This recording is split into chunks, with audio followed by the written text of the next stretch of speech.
Sabe, quando você conhece uma pessoa e, por mais que todo mundo diga que ela é perfeita, algo dentro de você simplesmente não compra a ideia. Pois é, desde o primeiro dia em que conheci a Laura, a noiva do meu irmão, senti um desconforto difícil de explicar. Ela era educada, sorridente, o tipo de mulher que parece saída de uma revista. Cabelo impecável, maquiagem sutil, voz doce, sempre falando as coisas certas. Tudo certinho demais. Meu irmão, o Lucas, estava completamente encantado. Eles se conheceram em uma festa de aniversário de um amigo em comum, e em poucos meses já estavam morando juntos. Quando ele me contou que queria pedi-la em casamento, eu lembro de ter sentido um nó no estômago. Tem certeza? Perguntei, tentando parecer apenas uma irmã cuidadosa.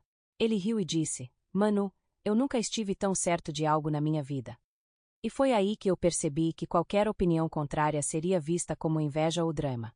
Então, engoli meu instinto e tentei me convencer de que talvez eu estivesse apenas sendo protetora demais. Nos primeiros meses, tudo parecia um conto de fadas. Laura postava fotos perfeitas no Instagram, jantares românticos, viagens de fim de semana, cafés da manhã dignos de Pinterest. A família toda amava ela. Minha mãe vivia dizendo: o Lucas finalmente encontrou uma mulher de verdade. Mas tinha algo. Um ar de encenação. Eu via como ela falava com as pessoas, com aquele tom polido, quase ensaiado, e sentia que por trás daquele sorriso havia um controle frio. Tudo mudou numa terça-feira. Lucas estava viajando a trabalho e me ligou pedindo um favor simples: pagar umas contas pelo computador dele, porque o aplicativo do banco não estava funcionando no celular. Ele sempre foi desligado com essas coisas, então eu disse que ajudaria.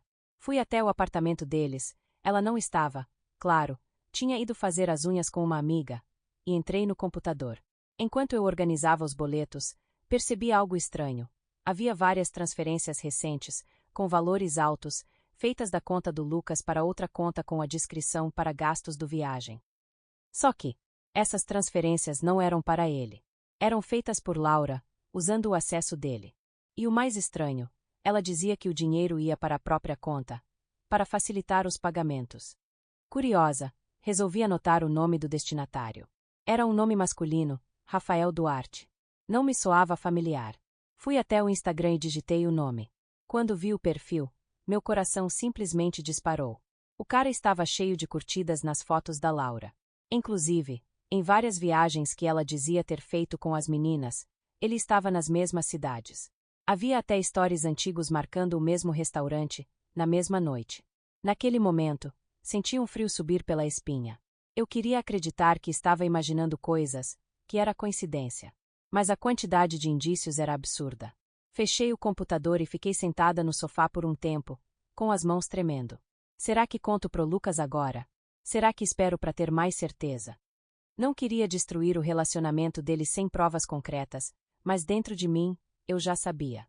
A noiva perfeita estava enganando meu irmão, e pior, usando o dinheiro dele para bancar outro homem. E essa foi apenas a ponta do iceberg. Passei a noite em claro pensando no que tinha visto. O nome Rafael Duarte não saía da minha cabeça. Eu não queria acreditar, mas as evidências estavam ali, gritando. De manhã, antes de sair para trabalhar, olhei mais uma vez o extrato bancário. As transferências se repetiam toda semana, quase no mesmo valor, com as mesmas descrições. Para gastos do viagem. Eu pensei em ligar pro Lucas, mas ele estava em São Paulo numa reunião importante. Então decidi esperar até ele voltar. Só que nesses dias, a convivência com a Laura ficou tensa. Talvez ela tenha percebido que eu estava diferente, ou talvez tenha sentido que eu sabia de algo. Quando nos vimos no jantar de domingo na casa da minha mãe, o jeito dela comigo mudou completamente. Ela me olhou com aquele sorrisinho ensaiado e disse, com a voz mais doce do mundo: Manu, você anda tão calada ultimamente. Está tudo bem? Ou é só ciúme do irmão que vai casar?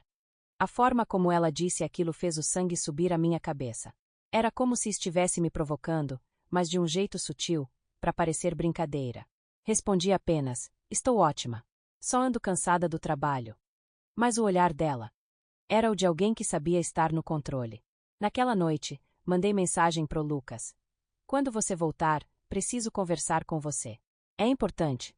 Ele respondeu com um emoji de preocupação e depois: aconteceu algo com a Laura. Eu pensei em dizer tudo, mas preferi deixar para quando estivéssemos cara a cara.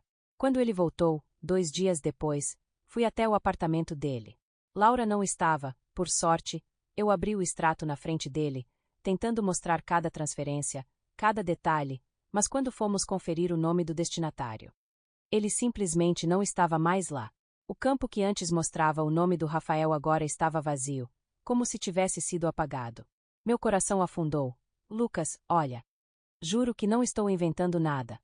Implorei, mas ele apenas franziu a testa, confuso. Sem o nome, sem provas concretas na tela, minhas palavras soavam como exagero, e eu podia ver nos olhos dele que ele não me levava a sério. Lucas ficou em silêncio por alguns segundos, e depois soltou uma risada nervosa. Você está exagerando, Manu. Essas transferências são coisas que eu mesmo autorizei. Permiti que ela fizesse esses cálculos para a viagem. Mas, Lucas, o nome não é o dela.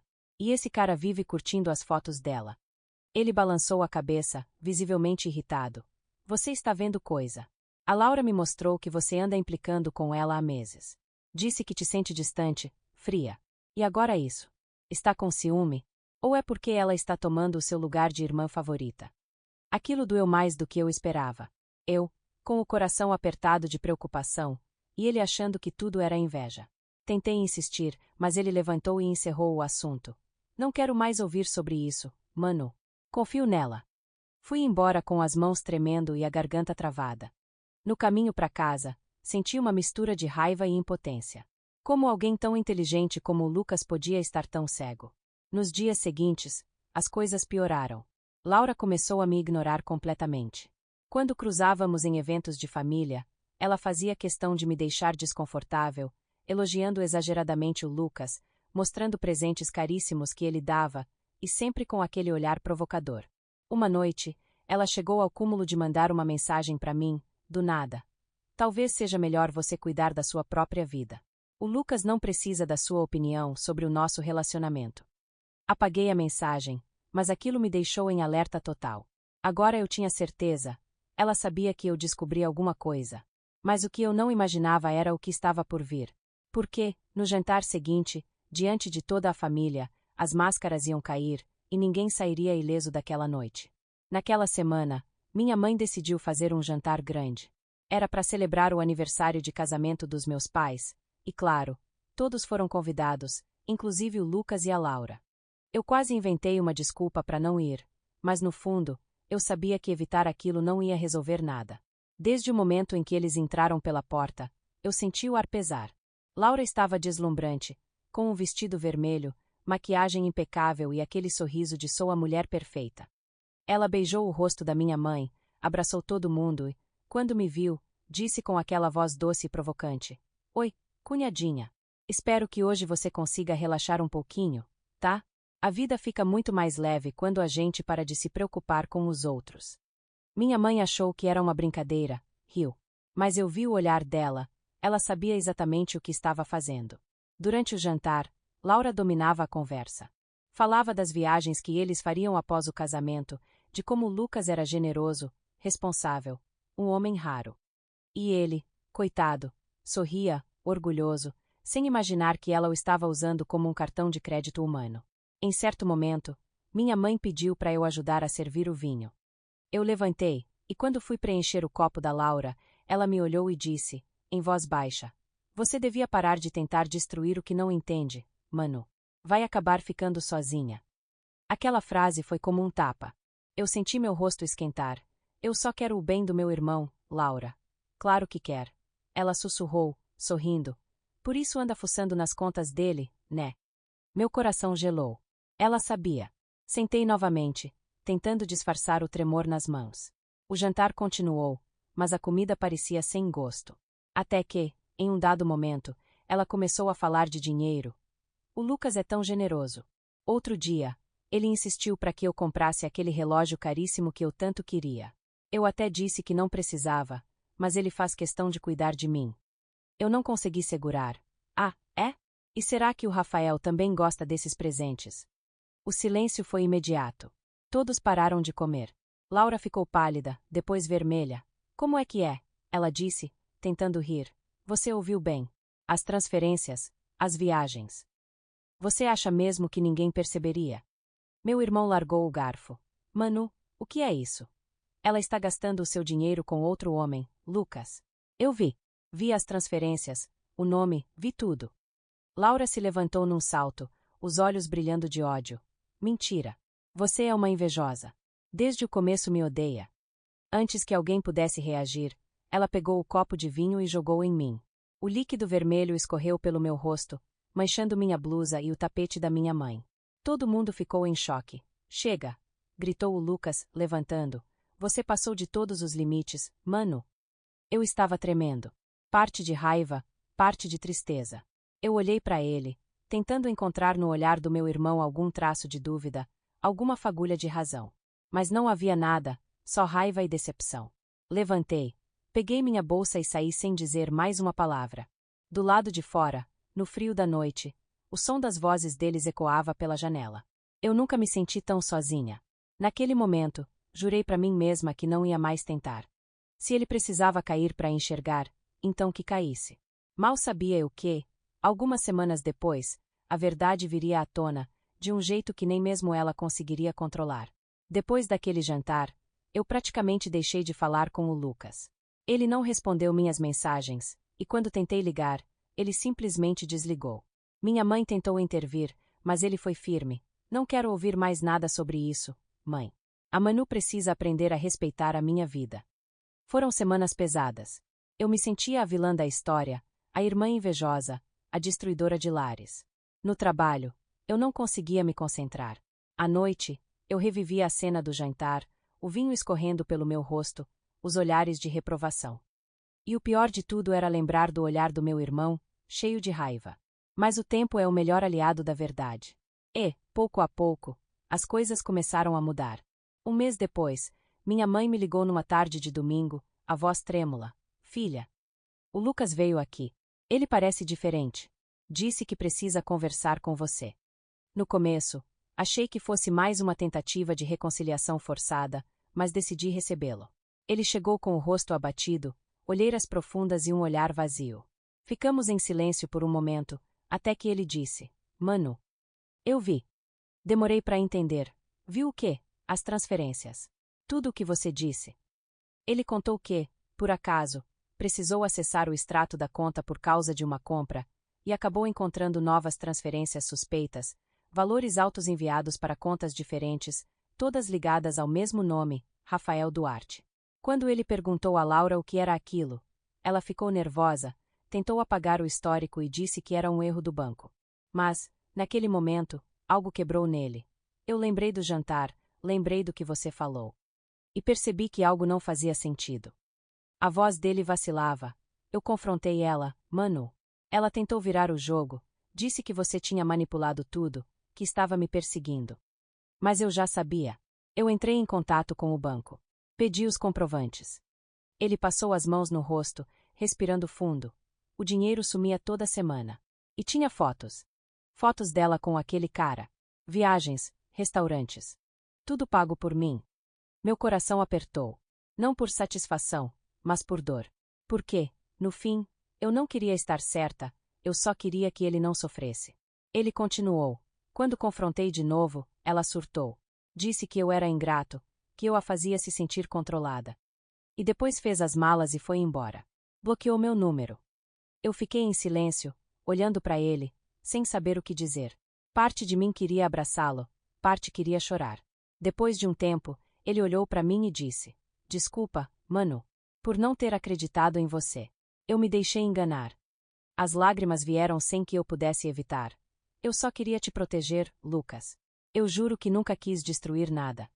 Ele assentiu, emocionado. Eu sei. Agora eu sei. Naquela noite, nós dois ficamos conversando por horas. Ele contou tudo o que descobriu, até o Rafael, que tentou negar mas acabou admitindo o caso. A Laura tinha usado o dinheiro do meu irmão para bancar viagens, presentes e até aluguel de um apartamento que dividia com um amante em outra cidade. Foi chocante. Mas, ao mesmo tempo, um alívio. Finalmente, a verdade tinha vindo à tona. Mas o estrago já estava feito. E ainda havia algo que eu precisava enfrentar, o ressentimento e a mágoa de ter sido tratada como mentirosa por todos. Depois daquela conversa com o Lucas, a vida começou a seguir outro ritmo, mais silencioso, mais real. Ele se mudou para um apartamento pequeno no centro e mergulhou no trabalho, tentando se reconstruir. A casa que antes era cheia de risadas e planos de casamento virou um lugar vazio, com caixas empilhadas e lembranças que ele não queria mais ver. Durante semanas, eu ia visitá-lo só para garantir que ele estava comendo, dormindo, respirando. Às vezes, ele ainda falava dela, não com raiva, mas com aquela tristeza amarga de quem se sente enganado até o último fio de confiança. Eu achava que ela me amava, Manu. Que a gente tinha algo verdadeiro. Eu respondia com calma. Amor de verdade não precisa de desculpas, nem de mentiras. Ela te usou, e isso não tem nada a ver com você. Com o tempo, ele começou a rir de novo. Voltou a sair com os amigos, retomou o futebol de fim de semana, até adotou um cachorro, o Thor, um vira-lata cheio de energia que acabou virando o novo companheiro de apartamento. E, aos poucos, nossa relação também se curou. Ele me pedia conselhos, falava sobre o futuro, e eu via no olhar dele o irmão que eu sempre conheci, mais maduro, mais consciente, e principalmente, com os pés no chão. Mas o mais curioso veio depois. Algumas semanas atrás, recebi uma mensagem de um número desconhecido. Era dela. Espero que esteja feliz, Manu. Você venceu. Parabéns. Fiquei olhando para aquela mensagem por uns minutos, sem saber se ria ou chorava. Porque no fim, não se tratava de vencer, eu não ganhei nada com aquilo. Só perdi a paz por um tempo. Mas respondi com algo que saiu do fundo da alma.